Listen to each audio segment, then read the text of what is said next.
Neste exato segundo, o cérebro que está processando essas palavras, ele está trancado, literalmente trancado dentro de um cofre absolutamente escuro e silencioso. Completamente no escuro, né? É, uma abóboda de osso que nunca viu um feixe de luz na vida ou escutou um único som de verdade. Tudo que a gente percebe como realidade exterior, tipo as cores, as texturas, as vozes, isso é só o cérebro adivinhando o que existe lá fora. Decodificando sinais elétricos no escuro. Exatamente. Ele fica decodificando esses sinais, e se a nossa biologia já opera com base nessa ilusão colossal, a nossa imersão de hoje vai mostrar que os textos sagrados mais antigos da humanidade vêm tentando avisar sobre isso há milênios. Há muito tempo mesmo. Pois é.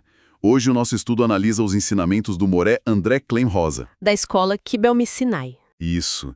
E eles são focados nos segredos do Zohar Sagrado e da Kabbalah. E é bom deixar claro que a missão aqui não é discutir religião no sentido dogmático, sabe? Ah, não mesmo. O objetivo é bem mais profundo. É decodificar as mecânicas ocultas do universo. E tem um alerta severo nas fontes de hoje que diz logo de cara: ai daqueles que dizem que a Torá é apenas um livro de histórias. E olha, isso revela uma percepção até assustadora sobre como a humanidade consome conhecimento, sabe? O material do Moré André introduz de forma brilhante o conceito das vestimentas da Torá. As roupas, no caso. Isso, as roupas. Todas essas narrativas milenares, a abertura do mar, as batalhas no deserto, até figuras históricas como Jacó e Esaú, tudo isso é estritamente a casca. A parte de fora. Exato. É a roupa exterior que cobre um maquinário complexo. Focar só na narrativa histórica é viver uma religiosidade literal que fica presa na dimensão de Malhut. Que seria o mundo físico, né? Sim, na Kabbalah, Malhut é o nosso mundo físico, a camada mais densa e reativa da realidade. Se o objetivo dessas fontes fosse só documentar a história de um povo ou, sei lá, entreter com continhos de moralidade, teríamos crônicas muito mais simples. Para visualizar bem isso, a gente pode imaginar a compra de um ingresso caríssimo. Imagina só, comprar a melhor entrada para assistir a peça de teatro mais espetacular já escrita. Uma obra capaz de alterar toda a percepção sobre a vida. Uma superprodução. Sim, mas aí ao invés de prestar atenção nos atores, na mensagem ou nos diálogos, a pessoa passa a noite inteira sentada na plateia, absolutamente fascinada com o tecido e o veludo das cortinas do palco. Nossa, essa analogia é perfeita. Porque a cortina é necessária para cobrir os bastidores, claro, mas ela não é a obra. E ao idolatrar a cortina, a gente perde o mecanismo real que está operando atrás dela. Fica só na superfície? Fica. E um exemplo claro que a fonte traz é a festividade de Pessah, que o pessoal conhece mais como a Páscoa judaica. A leitura de superfície, a leitura da cortina, diz que é um feriado sobre a saída física do Egito no passado. A história literal lá de trás. Exato. Mas a leitura interna, o maquinário mesmo, revela que Pessah é uma tecnologia espiritual superativa no presente. Não tem a ver com atravessar fronteiras num mapa, sabe? Tem a ver com a força espiritual para escapar da idolatria do próprio ego humano. E pegando esse gancho do ego e do mundo físico, a gente chega num ponto muito interessante. Porque se a leitura literal dos textos é só uma cortina escondendo a verdadeira mecânica do universo, isso força a gente a questionar se os nossos sentidos físicos também não são só uma cortina. E como são? Ancestral com a física quântica e com a biologia da percepção. Lembra do cérebro na caixa craniana sem janelas que eu falei no começo? Sim, a ideia de que a gente constrói tudo de dentro para fora. Isso. O vermelho não existe flutuando no espaço. O som de uma corda de violão não faz barulho no vácuo. São só frequências soltas. Nós somos projetores, e o material conecta isso com os neutrinos, lá na física quântica. O famoso efeito do observador. Exato. Aquele experimento da dupla fenda demonstra que a partícula muda o estado dela, a própria natureza física, só pelo simples fato de estar sendo observada. E o mais incrível é que a Kabbalah ensinada pela escola Kibelmi Sinai e a ciência de ponta chegam, na mesma conclusão matemática.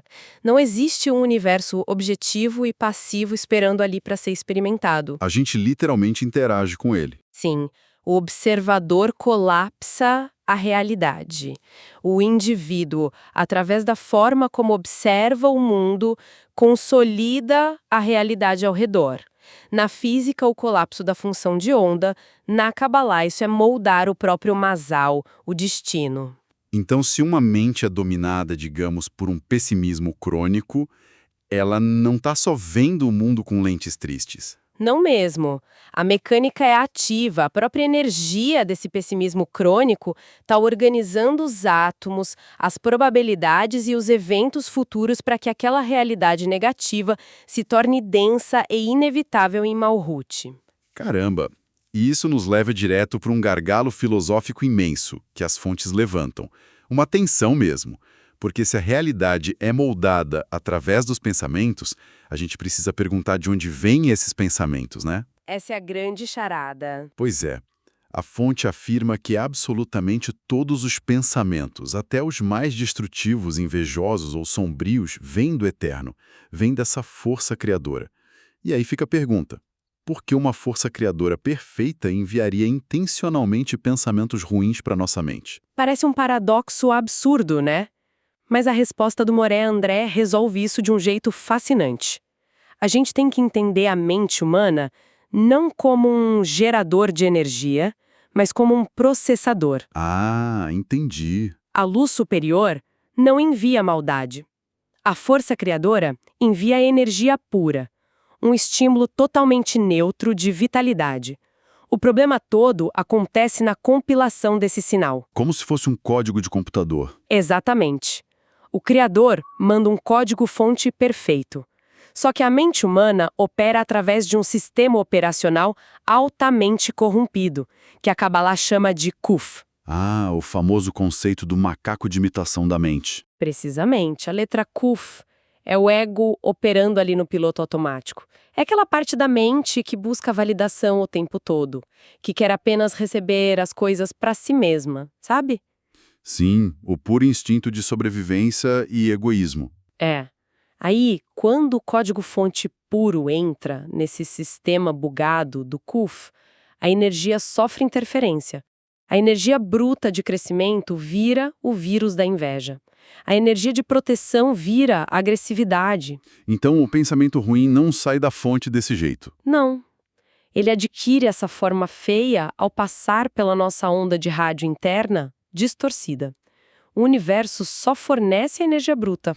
Para trazer isso para a realidade de quem está ouvindo, o Kuf é basicamente aquela voz chata que faz a pessoa rolar o feed da rede social sentindo inveja da vida dos outros, ou que faz alguém explodir numa reunião de trabalho só para provar que é mais inteligente. É o macaco de imitação distorcendo a energia vital. E o desdobramento disso no mundo físico é super grave, porque se a gente distorce os pensamentos e gera ações egoístas e destrutivas, deve haver um acúmulo gigantesco de dívidas no universo, certo?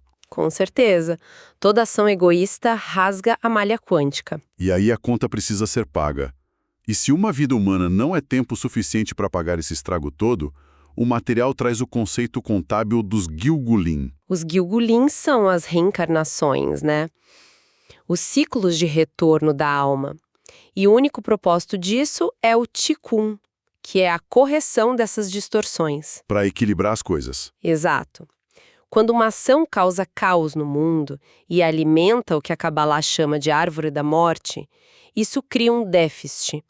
E o tribunal cósmico não trabalha com a subjetividade da nossa justiça terrena. A justiça terrena é cheia de falhas, brechas, auditorias cegas. Quem tem dinheiro acaba ditando as regras muitas vezes. Pois é, mas o tribunal celeste descrito pelo Moré André opera tipo um blockchain cósmico, sabe? Uma arquitetura inquebrável. Nenhuma intenção oculta passa despercebida. Nenhuma vírgula fora do lugar. Nenhuma. E para que o equilíbrio seja restaurado, a alma retorna. Mas o Eterno organiza cenários cirurgicamente montados para essa alma.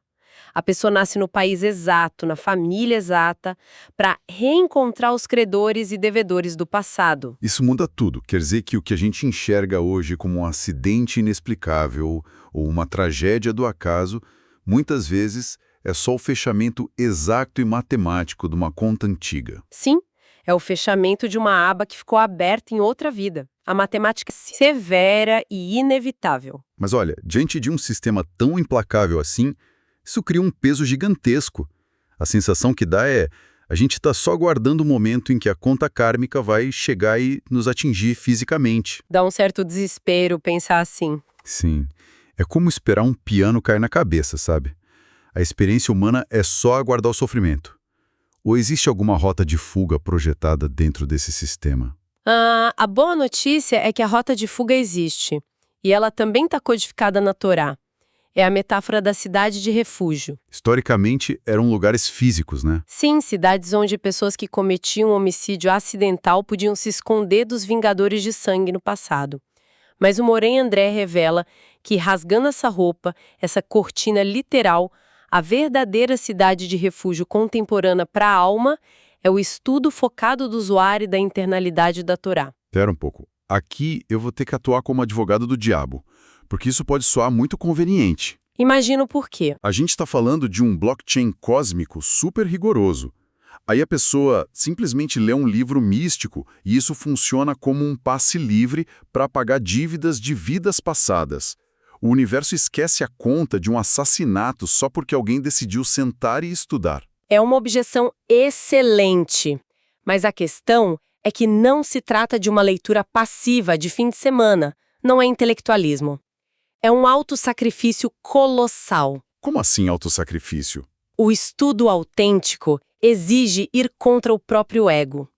Quando a pessoa abandona a religiosidade externa e o macaco de imitação focado só em pedidos materiais, ela faz uma mudança literal de jurisdição vibracional. Ah, entendi. Ela muda de tribunal. Exatamente. O indivíduo sai do sistema da árvore do conhecimento, que é onde o sofrimento físico cobra a conta em Malhuti.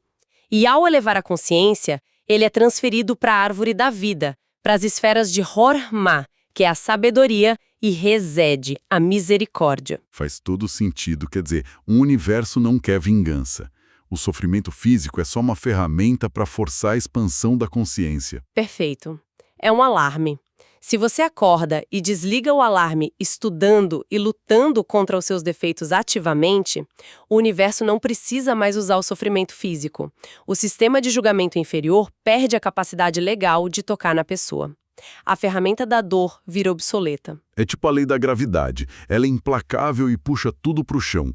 Mas se a gente aplica princípios de aerodinâmica e constrói um avião, não cancelamos a gravidade, só entramos numa jurisdição de leis superiores. O estudo do Zohar seria a engenharia aeronáutica da alma. Nossa, uma ótima forma de visualizar. A pessoa voa acima do karma. O masal dela é limpo e reescrito. Mas tem uma condição vital aí. Isso exige abandonar o foco no material. O que derruba a forma como muita gente se relaciona com a espiritualidade hoje em dia. Totalmente. Porque se a pessoa usa o estudo místico ou as leis superiores só para pedir emprego, dinheiro, carro novo ou para confortar o ego, ela ainda está presa na religiosidade literal, certo? Sim, ela continua usando a tecnologia só para alimentar o desejo de receber. E as fontes trazem um estudo de caso muito forte sobre isso. O paradoxo de Jó. A famosa história de Jó, que perdeu absolutamente tudo, família, posses, saúde. Isso. Mas o foco do Morém André não está no tempo de sofrimento. A lupa vai direto para o momento exato da virada da situação dele. O ponto quantitativo em que a realidade inverteu. Exatamente. A cura do corpo e a restauração em dobro de tudo que ele tinha não aconteceram porque ele chorou muito ou se justificou. A cura só foi ativada no exato segundo em que Jó parou de focar na própria dor e decidiu orar pelos seus amigos. Olha o peso disso. É o ápice da Kabbalah. É a transição definitiva da mentalidade de recepção para a mentalidade de doação. Ele parou de pedir para si mesmo. Sabe a analogia que me vem à cabeça? Usar a espiritualidade avançada para focar no material é como ter acesso a um supercomputador de última geração, capaz de descobrir a cura de doenças globais, e a pessoa usa o aparelho só para jogar paciência no modo fácil. É exatamente isso. E o veredito da Kabbalah para quem joga paciência com o código-fonte do universo é que isso custa muito caro. Se a pessoa usa mérito espiritual para arrumar vantagens em Malhut, ela gasta esse crédito aqui mesmo. Ela queima a energia da sabedoria superior em moedas terrenas. Sim, e quando a alma finalmente chega do outro lado da vida, a conta bancária cósmica dela está completamente zerada. Buscar a cidade de refúgio significa parar de usar as leis superiores para se dar bem fisicamente e usá-las para a evolução genuína. É uma mudança de paradigma brutal. Para quem está ouvindo, vamos fazer um resumo rápido para consolidar essa arquitetura incrível que a gente analisou hoje. Claro, vamos lá.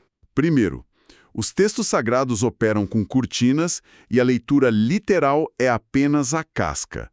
A nossa percepção biológica também é ilusória. Nós moldamos a realidade, mas a energia limpa que o Criador nos envia, como teste, passa pelo nosso kuf, nosso macaco de imitação, e vira egoísmo e caos. O que gera os bloqueios e as dívidas no blockchain do universo. Isso. E aí vem as reencarnações, os Gugulin, com cenários matemáticos para equilibrar tudo. E o único jeito de escapar do acerto de contas pelo sofrimento físico é mudar de jurisdição. Entrar na verdadeira cidade de refúgio, que é o autossacrifício do estudo profundo do Zohar, aliado à verdadeira doação. Síntese impecável. E é sempre importante deixar aqui o reconhecimento muito respeitoso aos ensinamentos do Moré André Klein-Rosa e da escola Kibel Missinai, porque descortinar essas vestimentas é o que convida cada mente a quebrar a casca da ilusão que a gente vive. Com certeza. E, em vez de só me despedir hoje, eu quero deixar um pensamento muito provocativo para todo mundo levar para o resto da semana. Olha, lá vem. É para pensar mesmo, gente. Se a gente agora compreende que os acidentes, os problemas, as perdas dolorosas inexplicáveis podem ser, na verdade, os encerramentos matemáticos precisos de dívidas de vidas passadas, como isso muda a forma como a gente vai reagir aos imprevistos de amanhã. Nossa, isso é poderoso. Pensa bem. Quando o carro quebrar no meio da rua amanhã, ou quando uma grande frustração surgir do nada no trabalho, a gente deve continuar gritando, se sentindo punido e vitimizado? Ou será que é possível olhar para esse caos na nossa frente, respirar fundo e dizer, olha só, obrigado, aqui está o recibo de uma dívida antiga que eu finalmente acabei de pagar. Enxergar o caos como um recibo. Essa é a verdadeira mudança de paradigma. É isso que zera o jogo. E com essa reflexão perturbadora e fascinante, eu me despeço, lembrando sempre que a nossa jornada do conhecimento nunca termina. Até o próximo mergulho profundo.